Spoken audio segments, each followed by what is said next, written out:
خطبہ نمبر 61۔ امیر المومنین امام المتقیان حضرت علی علیہ السلام اپنے اس خطبے میں ارشاد فرماتے ہیں، تمہیں معلوم ہونا چاہیے کہ دنیا ایسا گھر ہے کہ اس کے عواقب سے بچاؤ کا ساز و سامان اسی میں رہ کر کیا جا سکتا ہے، اور کسی ایسے کام سے جو صرف اسی دنیا کی خاطر کیا جائے نجات نہیں مل سکتی۔ لوگ اس دنیا میں آزمائش میں ڈالے گئے ہیں، لوگوں نے اس دنیا سے جو دنیا کے لیے حاصل کیا ہوگا اس سے الگ کر دیے جائیں گے اور اس پر ان سے حساب لیا جائے گا، اور جو اس دنیا سے آخرت کے لیے کمایا ہوگا اسے آگے پہنچ کر پالیں گے اور اسی میں رہیں سہیں گے۔ دنیا عقل مندوں کے نزدیک ایک بڑھتا ہوا سایہ ہے جسے ابھی بڑھا ہوا اور پھیلا ہوا دیکھ رہے تھے کہ دیکھتے ہی دیکھتے وہ گھٹ کر اور سمٹ کر رہ گیا۔ خطبہ نمبر 62۔ امیر علیہ السلام اپنے اس خطبے میں ارشاد فرماتے ہیں، اللہ کے بندو، اللہ سے ڈرو اور موت سے پہلے اپنے اعمال کا ذخیرہ فراہم کر لو، اور دنیا کی فانی چیزیں دے کر باقی رہنے والی چیزیں خرید لو۔ چلنے کا سامان کرو کیونکہ تمہیں تیزی سے لے جایا جا رہا ہے، اور موت کے لیے آمادہ ہو جاؤ کہ وہ تمہارے سروں پر منڈلا رہی ہے۔ تمہیں ایسے لوگ ہونا چاہیے جنہیں پکارا گیا تو وہ جاگ اٹھے، اور یہ جان لینے پر کہ دنیا ان کا گھر نہیں ہے اسے آخرت سے بدل لیا ہو، اس لیے کہ اللہ نے تمہیں بیکار پیدا نہیں کیا اور نہ اس نے تمہیں بے قید و بند چھوڑ دیا ہے۔ موت تمہاری راہ میں حائل ہے، اس کے آتے ہی تمہارے لیے جنت ہے یا دوزخ ہے۔ وہ مدت حیات جسے ہر گزرنے والا لحظہ کم کر رہا ہو اور ہر ساعت اس کی عمارت کو ڈھا رہی ہو، کم ہی سمجھی جانے کے لائق ہے۔ اور وہ مسافر جسے ہر نیا دن اور ہر نئی رات لگاتار کھینچے لیے جا رہے ہوں، اس کا منزل تک پہنچنا جلد ہی سمجھنا چاہیے۔ اور وہ عازم سفر جس کے سامنے ہمیشہ کی کامرانی یا ناکامی کا سوال ہے، اس کو اچھے سے اچھا زاد مہیا کرنے کی ضرورت ہے۔ لہذا اس دنیا میں رہتے ہوئے اس سے اتنا توشہ آخرت لے لو جس کے ذریعے کل اپنے نفسوں کو بچا سکو، جس کی صورت یہ ہے کہ بندہ اپنے اللہ سے ڈرے اور اپنے نفس کے ساتھ خیر خواہی کرے، مرنے سے پہلے توبہ کرے، اپنی خواہشوں کو قابو میں رکھے، چونکہ موت اس کی نگاہ سے اوجھل ہے اور امیدیں فریب دینے والی ہیں، اور شیطان اس پر چھایا ہوا ہے جو گناہوں کو سچ کر اس کے سامنے لاتا ہے کہ وہ اس میں مبتلا ہو، اور توبہ کی ڈھارس بندھاتا رہتا ہے کہ وہ اسے تعویق میں ڈالتا رہے، یہاں تک کہ موت غفلت و بے خبری کی حالت میں اس پر اچانک ٹوٹ پڑتی ہے۔ واہ حسرتا کہ اس غافل و بے خبر کی مدت حیات ہی اس کے خلاف ایک حجت بن جائے اور اس کی زندگی کا انجام بدبختی کی صورت میں ہو۔ ہم اللہ سبحانہ سے سوال کرتے ہیں کہ وہ ہمیں اور تمہیں ایسا کر دے کہ دنیا کی نعمتیں سرکش و متمرد نہ بنا سکیں، اور کسی منزل پر اطاعت پروردگار سے درماندہ و عاجز نہ ہوں، اور مرنے کے بعد نہ شرمساری اٹھانا پڑے اور نہ رنج و غم سہنا پڑے۔ خطبہ نمبر 63۔ امیر المومنین حضرت علی علیہ السلام اپنے اس خطبے میں ارشاد فرماتے ہیں، تمام حمد اس اللہ کے لیے ہے جس کی ایک صفت سے دوسری صفت کو تقدم نہیں، کہ وہ آخر ہونے سے پہلے اول اور ظاہر ہونے سے پہلے باطن رہا ہو۔ اللہ کے علاوہ جسے بھی ایک کہا جائے گا وہ قلت و کمی میں ہوگا، اس کے سوا ہر باعزت ذلیل اور ہر قوی کمزور و عاجز، اور ہر مالک مملوک، اور ہر جاننے والا سیکھنے والے کی منزل میں ہے۔ اس کے علاوہ ہر قدرت و تسلط والا کبھی قادر ہوتا ہے اور کبھی عاجز، اور اس کے علاوہ ہر سننے والا خفیف آوازوں کے سننے سے قاصر ہوتا ہے، اور بڑی آوازیں اپنی گونج سے اسے بہرا کر دیتی ہیں، اور دور کی آوازیں اس تک پہنچتی ہی نہیں ہیں۔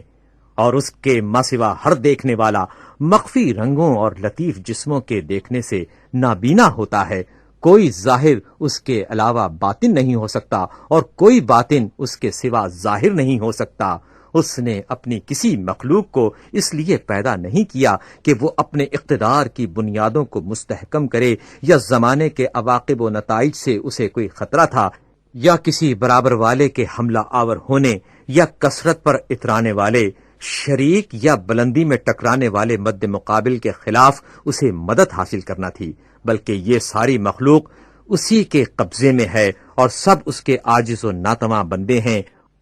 وہ دوسری چیزوں میں سمایا ہوا نہیں ہے کہ یہ کہا جائے کہ وہ ان کے اندر ہے، نہ ان چیزوں سے دور ہے کہ یہ کہا جائے کہ وہ ان چیزوں سے الگ ہے۔ ایجاد خلق اور تدبیر عالم نے اسے خستہ و درماندہ نہیں کیا، اور نہ حسب منشا چیزوں کے پیدا کرنے سے عجز اسے دامنگیر ہوا، اور نہ اسے اپنے فیصلوں اور اندازوں میں شبہ لاحق ہوا، بلکہ اس کے فیصلے مضبوط، علم محکم اور احکام قطعی ہیں۔ مصیبت کے وقت بھی اسی کی آس رہتی ہے، اور نعمت کے وقت بھی اسی کا ڈر لگا رہتا ہے۔ خطبہ نمبر 88۔ امیر المومنین حضرت علی علیہ السلام اپنے اس خطبے میں ارشاد فرماتے ہیں، تمام حمد اس اللہ کے لیے ہے جو نظر آئے بغیر جانا پہچانا ہوا ہے اور سوچ و بچار میں پڑے بغیر پیدا کرنے والا ہے۔ وہ اس وقت بھی دائم و برقرار تھا جبکہ نہ برجوں والا آسمان تھا، نہ بلند دروازوں والے حجاب تھے، نہ اندھیری راتیں، نہ ٹھہرا ہوا سمندر، نہ لمبے چوڑے راستوں والے پہاڑ، نہ آڑی ترچھی پہاڑیاں، نہ راہیں، نہ یہ بچھے ہوئے فرشوں والی زمین، نہ کسبل رکھنے والی مخلوق تھی۔ وہی مخلوقات کو پیدا کرنے والا اور اس کا وارث ہے، اور کائنات کا معبود اور ان کا رازق ہے۔ سورج اور چاند اس کی منشا کے مطابق ایک ڈھرے پر بڑھے جانے کی سرتوڑ کوشش میں لگے ہوئے ہیں، جو ہر نئی چیز کو فرسودہ اور دور کی چیزوں کو قریب کر دیتے ہیں۔ اس نے سب کو روزی بانٹ رکھی ہے، وہ سب کے عمل و کردار اور سانسوں کے شمار تک کو جانتا ہے۔ وہ چوری چھپی نظروں اور سینے کی مخفی نیتوں اور سلب میں ان کے ٹھکانوں اور شکم میں ان کے سونپے جانے کی جگہوں کا احاطہ کیے ہوئے ہے، یہاں تک کہ ان کی عمریں اپنی حدود انتہا کو پہنچ جائیں۔ وہ ایسی ذات ہے کہ رحمت کی وسعتوں کے باوجود اس کا عذاب دشمنوں پر سخت ہے، اور عذاب کی سختیوں کے باوجود دوستوں کے لیے اس کی رحمت وسیع ہے۔ جو اسے دبانا چاہے اس پر قابو پا لینے والا، جو اس سے ٹکر لینا چاہے اسے تباہ و برباد کر دینے والا، جو اس کی مخالفت کرے اسے رسوا و ذلیل کرنے والا، جو اس سے دشمنی برتے اس پر غلبہ پانے والا ہے۔ جو اس پر بھروسہ کرتا ہے وہ اس کے لیے کافی ہو جاتا ہے، اور جو کوئی اس سے مانگتا ہے اسے دے دیتا ہے، اور جو اسے قرضہ دیتا ہے یعنی اس کی راہ میں خرچ کرتا ہے وہ اسے ادا کرتا ہے، جو شکر کرتا ہے اسے بدلہ دیتا ہے۔ اللہ کے بندو، اپنے نفسوں کو تولے جانے سے پہلے تول لو، اور محاسبہ کیے جانے سے قبل خود اپنا محاسبہ کر لو۔ گلے کا پھندا تنگ ہونے سے پہلے سانس لے لو، اور سختی کے ساتھ ہنکائے جانے سے پہلے مطیع و فرما بردار بن جاؤ، اور یاد رکھو کہ جسے اپنے نفس کے لیے یہ توفیق نہ ہو کہ وہ خود اپنے کو واعظ و پند کر لے اور برائیوں پر متنبہ کر دے، تو پھر کسی اور کی بھی پند و توبیخ اس پر اثر انداز نہیں ہو سکتی۔ امیر المومنین حضرت علی علیہ السلام کے خطبات عالیہ نہج البلاغہ۔ نہج البلاغہ کا خطبہ نمبر 64۔ صفین کے دنوں میں حضرت علی علیہ السلام اپنے اصحاب سے فرمایا کرتے تھے، ارشاد امیر المومنین علیہ السلام ہے، اے گروہ مسلمین، خوف خدا کو اپنا شعار بناؤ، اطمینان و وقار کی چادر اوڑھ لو اور اپنے دانتوں کو بھینچ لو، اس سے تلواریں سروں سے اچٹ جایا کرتی ہیں۔ زرہ کی تکمیل کرو، یعنی اس کے ساتھ خود جوشن بھی پہن لو، اور تلواروں کو کھینچنے سے پہلے نیاموں میں اچھی طرح ہلا جلا لو، اور دشمن کو ترچھی نظر سے دیکھتے رہو، اور دائیں بائیں دونوں طرف نیزوں کے وار کرو، اور دشمن کو تلواروں کی باڑ پر رکھ لو، اور تلواروں کے ساتھ ساتھ قدموں کو آگے بڑھاؤ، اور یقین رکھو کہ تم اللہ کے روبرو ہو۔ حضرت علی علیہ السلام ارشاد فرماتے ہیں، اور رسول اللہ صلی اللہ علیہ وآلہ وسلم کے چچا زاد بھائی کے ساتھ ہو، بار بار حملہ کرو اور بھاگنے سے شرم کرو، اس لیے کہ یہ پشتوں تک کے لیے ننگ و آر اور روز محشر جہنم کی آگ کا باعث ہے۔ خوشی سے اپنی جانیں اللہ کو دے دو، اور پر اطمینان رفتار سے موت کی جانب پیش قدمی کرو، اور شامیوں کی اس بڑی جماعت اور تنابوں سے کھچے ہوئے خیموں کو اپنے پیش نظر رکھو، اور اس کے وسط پر حملہ کرو، اس لیے کہ شیطان اسی کے ایک گوشے میں چھپا بیٹھا ہے، جس نے ایک طرف تو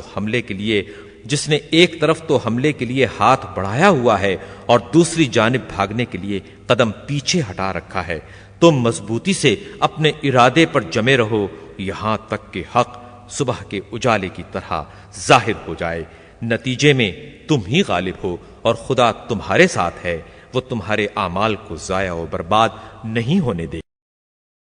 نہج البلاغہ کا خطبہ نمبر 65. پیغمبر اکرم حضرت محمد مصطفیٰ صلی اللہ علیہ وآلہ وسلم کی رحلت کے بعد جب ثقیفہ بنی سعد کی خبریں حضرت علی علیہ السلام تک پہنچیں تو آپ نے دریافت فرمایا کہ انصار کیا کہتے تھے. لوگوں نے کہا وہ تو کہتے تھے کہ ایک ہم میں سے امیر ہو جائے اور ایک تم میں سے. حضرت علی نے ارشاد فرمایا تم نے یہ دلیل کیوں نہ پیش کی کہ رسول اللہ صلی اللہ علیہ وآلہ وسلم نے وصیت فرمائی تھی کہ انصار میں جو اچھا ہو اس کے ساتھ اچھا برتاؤ کیا جائے اور جو برا ہو اس سے درگزر کیا جائے. لوگوں نے کہا اس میں ان کے خلاف کیا ثبوت ہے. حضرت علی علیہ السلام نے ارشاد فرمایا اگر حکومت و امارت ان کے لیے ہوتی تو پھر ان کے بارے میں دوسروں کو وصیت کیوں کی جاتی. پھر حضرت امیر المومنین علیہ السلام نے پوچھا قریش نے کیا کہا. لوگوں نے کہا انہوں نے شجرہ رسول سے ہونے کی وجہ سے اپنے استحقاق پر استدلال کیا. تو حضرت علی علیہ السلام نے ارشاد فرمایا کہ انہوں نے شجرہ ایک ہونے سے تو استدلال کیا لیکن اس کے پھلوں کو ضائع و برباد کر دیا.